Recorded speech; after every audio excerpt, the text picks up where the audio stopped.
Hi, everyone. Hi. All right. Today we have a really great live. I'm so excited for it. We have Lisa, occupational therapist. We're going to be talking all about sensory regulation, dysregulation, and sensory needs in kids. I'm going to wait for you guys to get in here.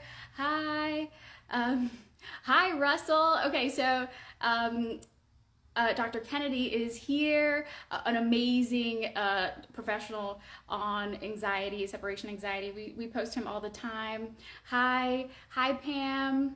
Hi, all right, I see Lisa's in here. Hi, Rob, how are you? I'm gonna add Lisa. Lisa, I asked you to join. Hi. Hi. Hi, Hi, Lisa, how are you? I'm good. How are you, Natalia? Very good. Thank you so much for joining us. Thank you for having me. All right, cool. So today's live is so exciting because the topic is something that you guys always gravitate towards, which is essentially sensory needs and really highly sensitive kids, strong-willed kids that have more sensory needs to them, right? So we have a great professional today. Lisa is an occupational therapist, and so I would love to give you a few minutes to introduce yourself, and we'll jump right in. Perfect. Well, thank you again for having me, Natalia.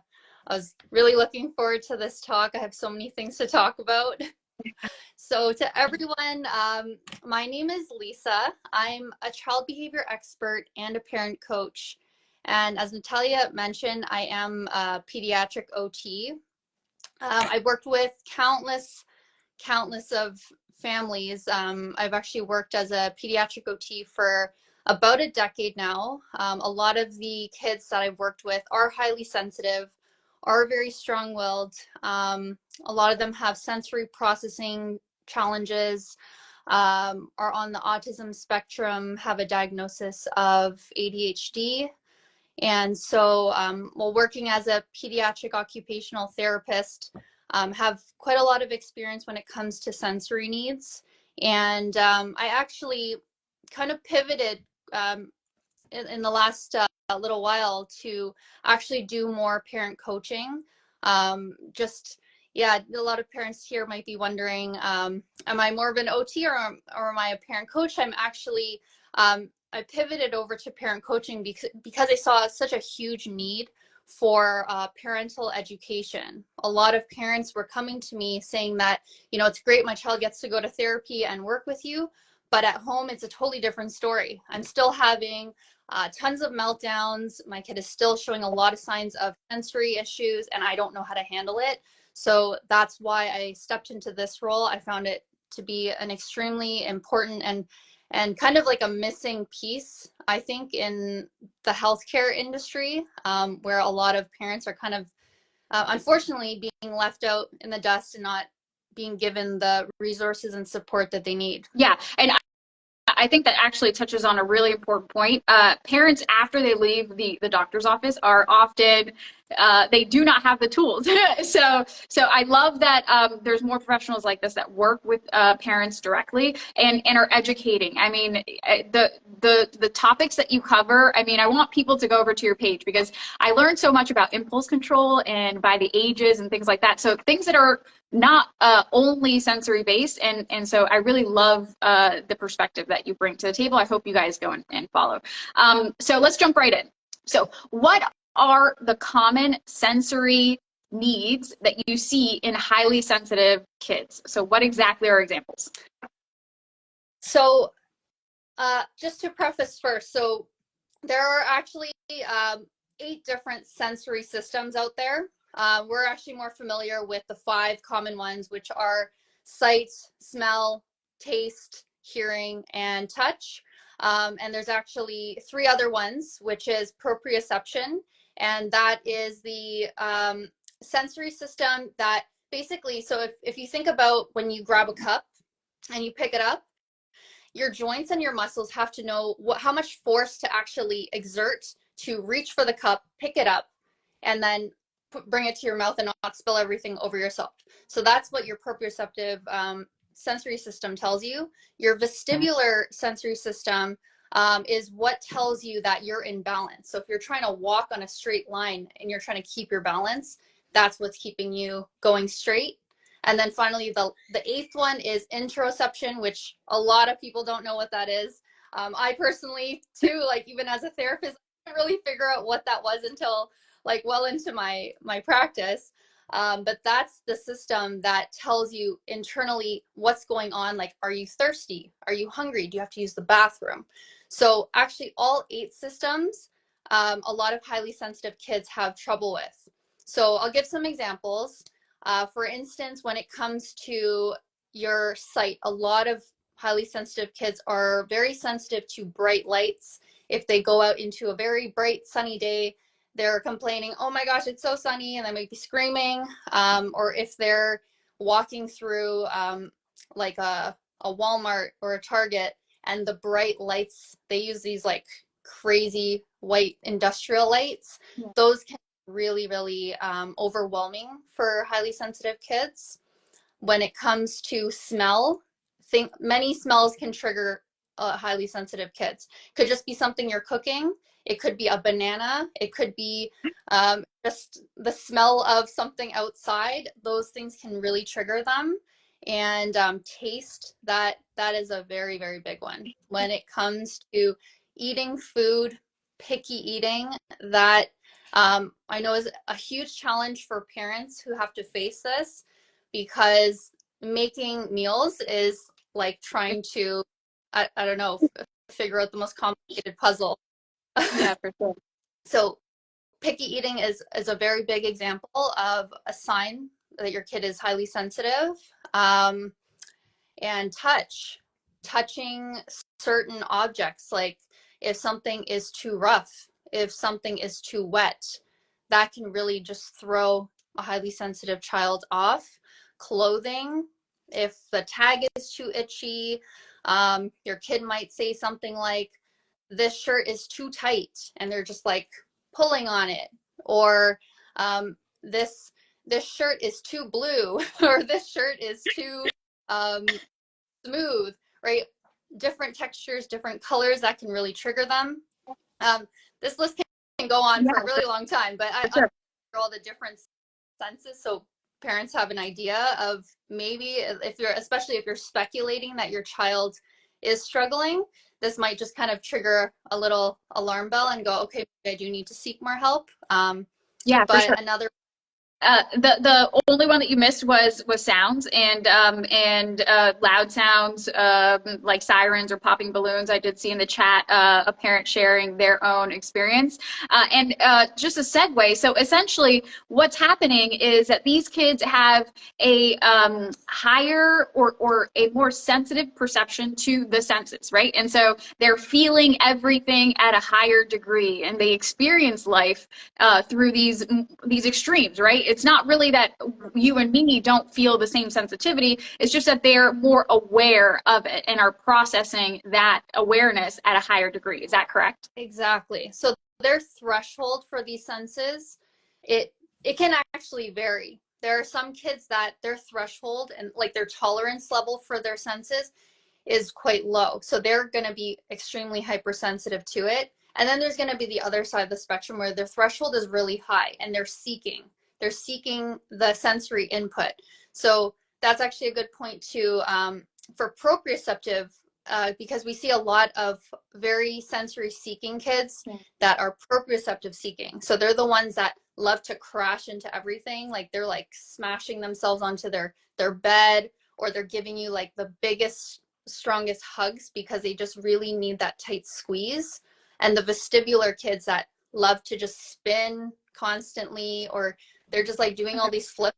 You're like, what's going on? That's a good sign that, you know, they're highly sensitive, but also sensory seekers.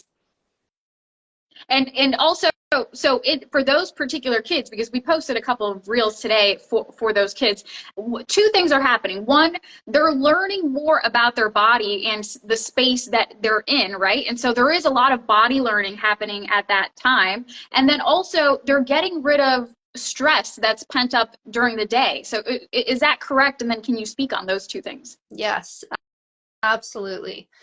A lot of them, they're trying to expend that energy. So what I hear a lot from parents is um, this seems to pop up a lot around bedtime.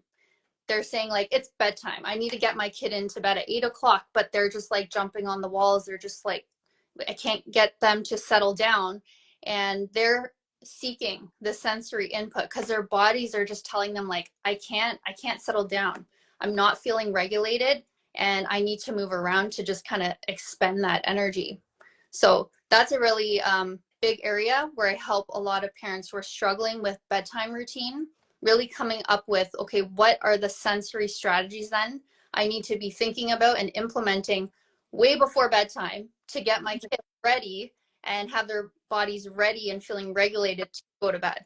Yeah. And those are things like heavy work. Like that's a word that I see often when I come across occupational therapists or therapists that focus on sensory issues. They're doing pushing. Is that correct? So I did notice that you do not want to have a kid spinning, okay? But pushing is actually the correct or crashing, like you mentioned. So what's the difference?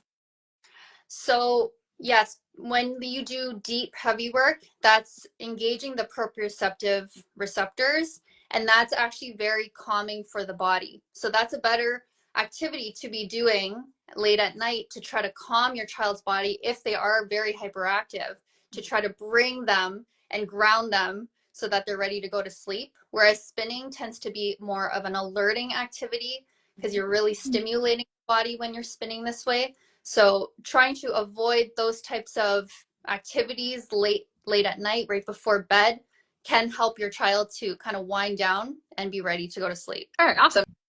So it makes perfect sense if you're looking at the body in terms of a machine that is wound up and has a lot of extra stress from the day, being at school, preschool, etc., and has not been able to get rid of that stress. And so if you look at it that way, this type of work is kind of normal or necessary for these kids that have those needs. Mm-hmm. Yeah. Yeah. So basically, how are these sensory needs basically handled? So you learn more about your kid, and then you try to avoid the issues beforehand. And so like you're basically not buying clothes of a certain texture that bothers them and things like that. So is it basically just preparing a child beforehand? So it really depends. So if it comes to, let's say your child is really sensitive to clothing material. Now, we can go the route of let's accommodate, right? Let's try to find clothing that your child can tolerate. Let's cut off the tags. If they're really against like wool sweaters, well, don't buy them wool sweaters. Let's go for a softer material. But as you want to progress your child, you do want to start thinking about, okay, where are things where I can, start to teach them, let's try to tolerate some of it, and also understand like if my child does have these sensory sensitivities, you have to kind of check in yourself and go like, do I really need them to start wearing wool sweaters? Is that really a necessity? It may not be. It's not really a huge thing that we need to target as a goal. But if, let's say now we're talking about something like your child just is constantly crashing into things. Now that's something that we have to start thinking about, okay, do we let them just crash into everything all the time? Well, that's not going to be a practical and functional solution. So now we have to really start thinking, how can we start integrating this into their daily routine so that they're getting it at a structured time where they can get out all that energy so that when it is time to sit and focus and be learning, maybe it's at school, they're actually ready to do that. So we have to start thinking about creating sensory diets.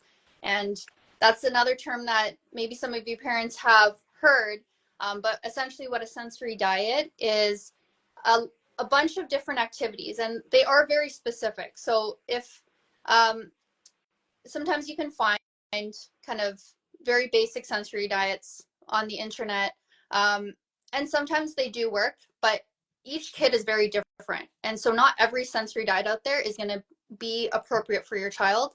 So you want to have someone who is a professional that understands how to kind of dissect your child's sensory profile and then come up with the right activities for them.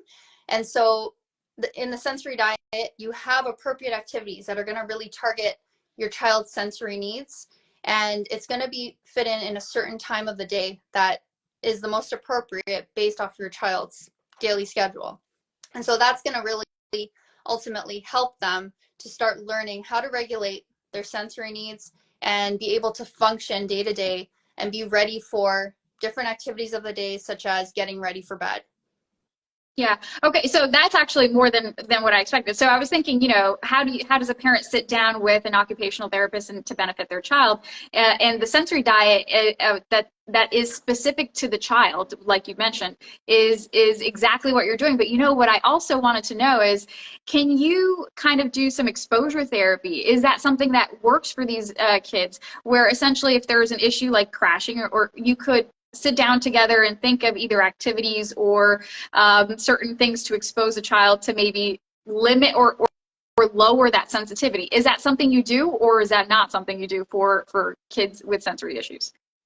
That's definitely something I have done with many of the kids I've worked with. And I have a really good actual story of a little girl who was extremely sensitive to clothing.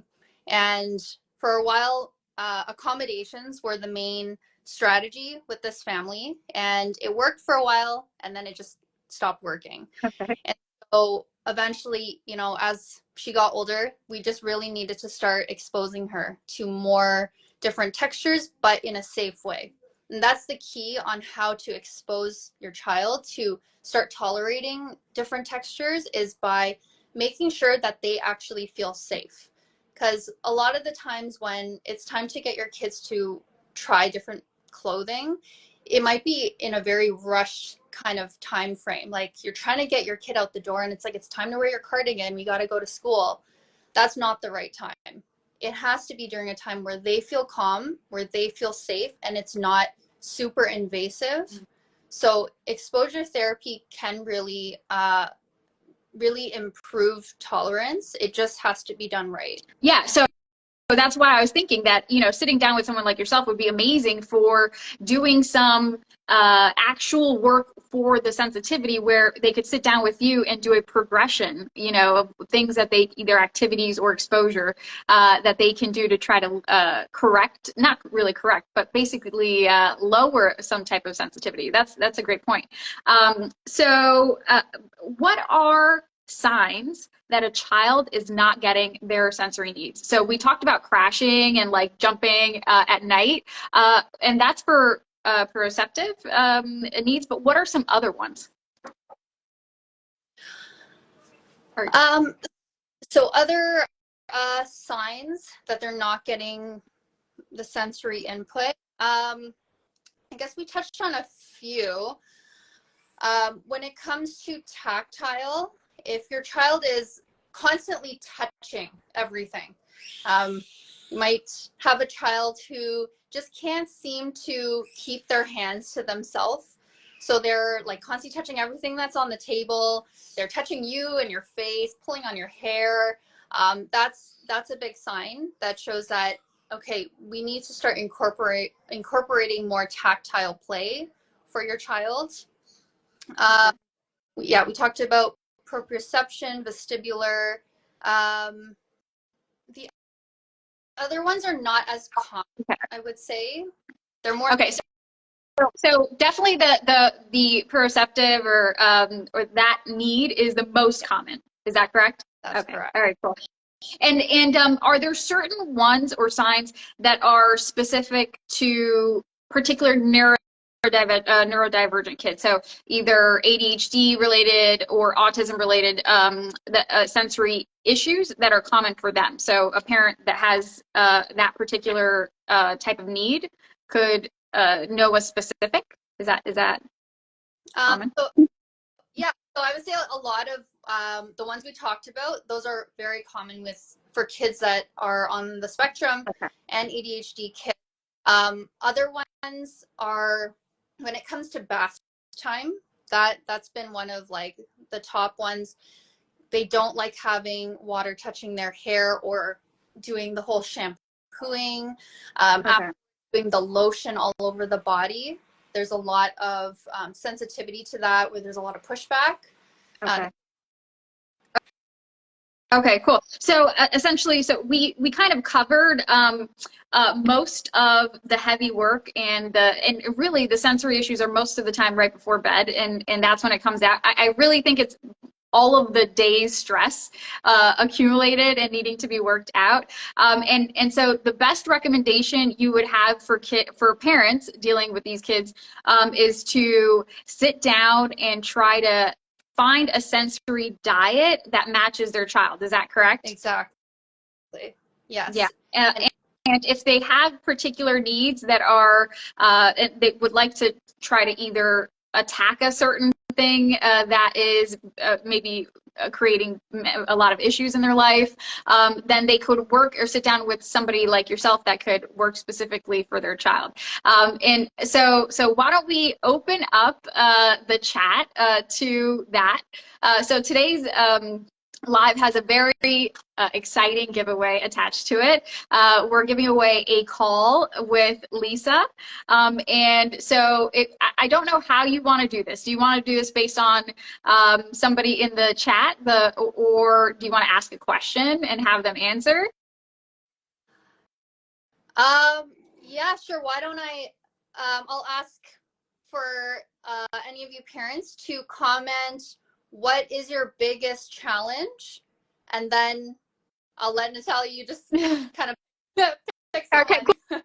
cool. All right, so we want to find somebody that has a real need and that would benefit from sitting down and talking to Lisa. So people commenting. All right, so we have a temper tantrums. All right, is temper tantrums related to sensory needs? Are they jumping around? So that would kind of answer whether or not this would work. Separation anxiety, challenges around food and textures and clothes. That one matches the best. Okay, anybody else? All right. Potty training. This is the wrong live for you. Biggest challenge, clothing and shoes, morning and evening routine meltdowns. But is that because of sensory issues? Bath time. Okay, some of these really match. Huh? I was just gonna say, I also help with any kind of child like behavior challenge. So if it does come down to morning meltdowns, nighttime meltdowns, I really help parents to break this down. Like we have to go on like a huge detective, doing like a bunch of detective work to unpack what is actually happening to cause these meltdowns. So not only do I just work on sensory needs, but if it has to do with executive function, emotional dysregulation, those are other big areas that I also help to tackle. Yeah, that's why I was telling everybody, I really hope you do go and follow because there's so much on your page about impulse control by age. There's so many other things on there. All right, so let's see. We're gonna grab. There's so many good ones here. We're gonna grab a couple and pick one. So let's see. We have. All right, let's do Madina, Madlina. All right, and this is a very fidgety child, bath time issues. Let's see here. All right, I want to make sure that I get you going here. All right, so Madlena, we're going to be messaging you after the live. Okay, and then everybody else, okay, we're going to be giving away one more spot, one more call with Lisa in the comments of this video. So this is going to be posted on our profile, so you have one more opportunity to win a spot. If you comment in the comments, what should they comment? Their actual issue with their child, is that a good idea? Okay. Yes. Comment Okay, cool. what challenge you're facing, and then I was thinking tomorrow, so I'll give about 24 hours for everyone to catch up on this live if they missed it, or if you're going to rewatch it, and then to comment, and then I'll pick someone by tomorrow. Okay, Awesome. So Lisa is going to pick the next one based on what you put in the comments. That is the issue that you're facing with your child. So the best one that she thinks that she can help with, she'll be picking you, and you will get a message from me directly. And we'll organize that with Lisa. Okay, so thank you guys all for joining us today. Thank you so much, Lisa, for all of the work that you do. And you guys, I hope you follow her. Thank you so much for the giveaway today. I think it's so exciting to get some direct help for parents. And Madlena, I will be messaging you directly and facilitating this. Thank you so much, you guys. Thank you. Thank you. Have a great day.